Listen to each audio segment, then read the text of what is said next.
tainted. So it's like, oh, that's kind of weird. Then you can look in the alignment and see what happened on the good trace. And the good trace, not surprisingly, it called EDX, but it had a good value. So EDX is definitely screwed up, but it's not directly under our control. So let's see what happened. Well, again, the first thing you probably want to think about doing is where did EDX come from? And to do that, you want to slice. So there's the command line you would use to slice for EDX. And the slice comes back, it's only got one thing in it. It says EDX came from this memory address, and the slice stops. So when the slice stops like that, that means one of two things happened. Either it was set before we started tracing. We only start tracing as soon as it basically reads our file. So maybe it was some global variable or something. Or it's some uninitialized value. So it's one of those two things. It's something weird. But one thing we can do is, well, EDX came from a memory address from ESI. So we can see where ESI came from. Okay, so we'll slice from that spot. Where did ESI come from? And so if you look at the bottom there, it was some value, and then you can follow it up the slice here. It was some value. And then you'll notice, oh wait, this one came from a memory address, and that memory address came from, at the very top, from a call. That means a call function, or a call instruction was executed, a return address was pushed on the stack, and that's actually what ends up inside this register. And if you notice, you're like, oh yeah, of course, that makes sense, because look at this value for ESI, and then compare it to what an instruction pointer looks like, and they're like the same. So this is an instance where that value so it's definitely exploitable. The call EDX is using an uninitialized variable to get that. So if you were to ingeniously set up the stack properly, such that that uninitialized variable is something that you would have controlled by doing something on the stack earlier, you would have complete control over the program at that point. So very quickly, and if you've ever tried to reverse engineer just with IDEPRO and a debugger an uninitialized variable, it's really hard to do. So, and this does it really quickly.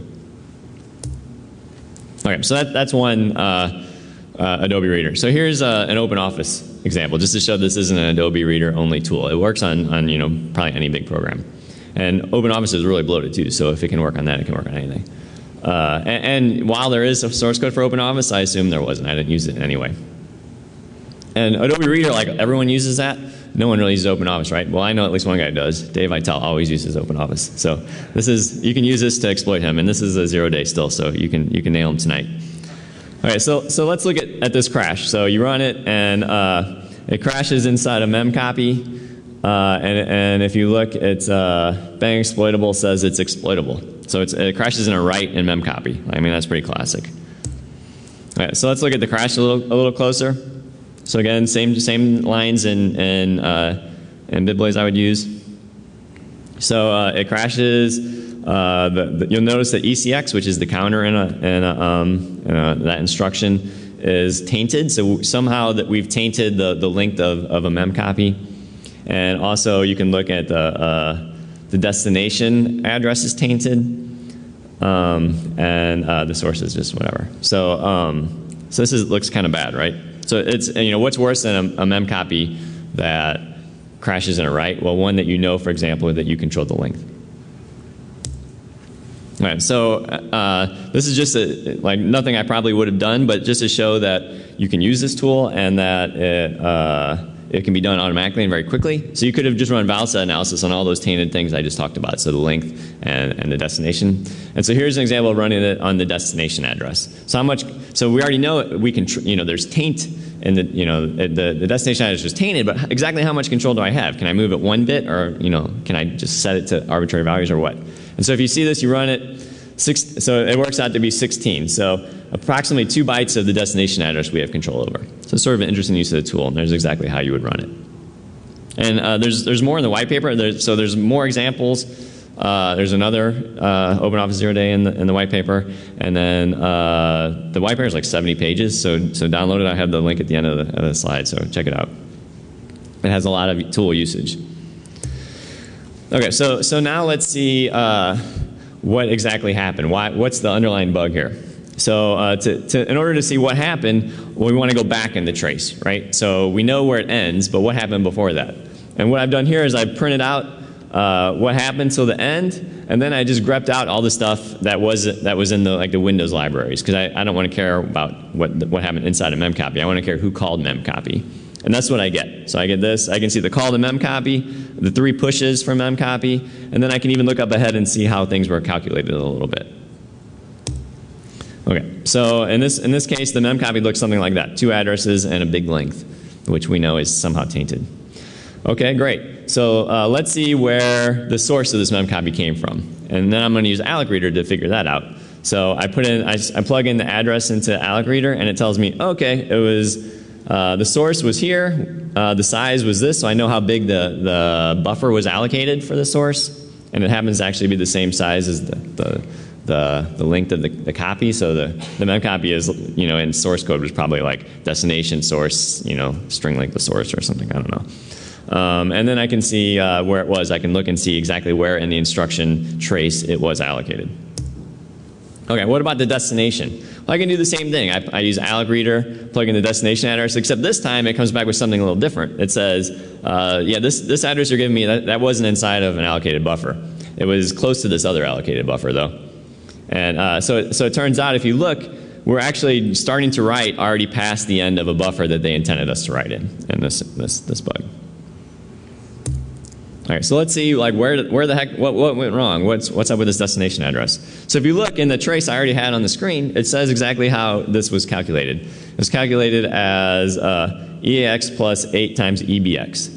EAX happens to be the exact thing that we saw in AllecReader as far as where it was, the destination buffer was allocated. And EBX is this like very large number, right? FFA8. So that's probably too big. Right, so either the size of the allocation was too small or the offset was too big. One of those 2 things went wrong. So let's see, let's look and see which of those 2 it was, if either. So the allocation size, let's check that out. So we can see where that came from. So it was pushed there. It came from AX, which was FF6C times 8. Okay, so whatever AX was, we multiplied by 8, and that's the size of the allocation. And again, we knew where this allocation occurred, which sometimes that's hard to figure out, thanks to AllecReader. Okay, so then we slice on AX. So again, we just run the slicer, and we see that, okay, it came from these 2 like fairly large words added together, right? And it became, so it was like, it became 1 FF6C. And then it got moved as a word into EDX. And so then what happened was, instead of being 1 FF6C, it became just FF6C. So there was an integer overflow of the short variety here. And so the allocation was too small. And we were able to figure that out pretty quickly here, just using BitBlaze. So you're probably done at that point, but just to be sure, let's check out where that offset came from. So we know the allocation was probably too small because there's an integer overflow. But let's see anyway. So the way you do that is the same thing. We'll just do a slice. And you'll see, you can trace it back, and it's like, oh, look, this is the same value as we saw in the last slice. So what happened was, there were 2 values. They wanted to add them together, make a buffer that size, and then they wanted to write to like sort of the middle part of the buffer. And so what happened was, the allocation was too small, so when they go to write to the middle, it's actually past the end. And that's the bug. So again, we were able to figure that out pretty quickly without having to use IDAPRO or debugger too much. Okay, so if anyone follows me on Twitter, you would have seen one night, I wanted to sort of see how this really works in real life, right? I say it's easier, I say it's quicker, but the real test is like, is it, right? So there was this vulnerability in Adobe Reader, rated as unknown by being exploitable, but it looked pretty good to me.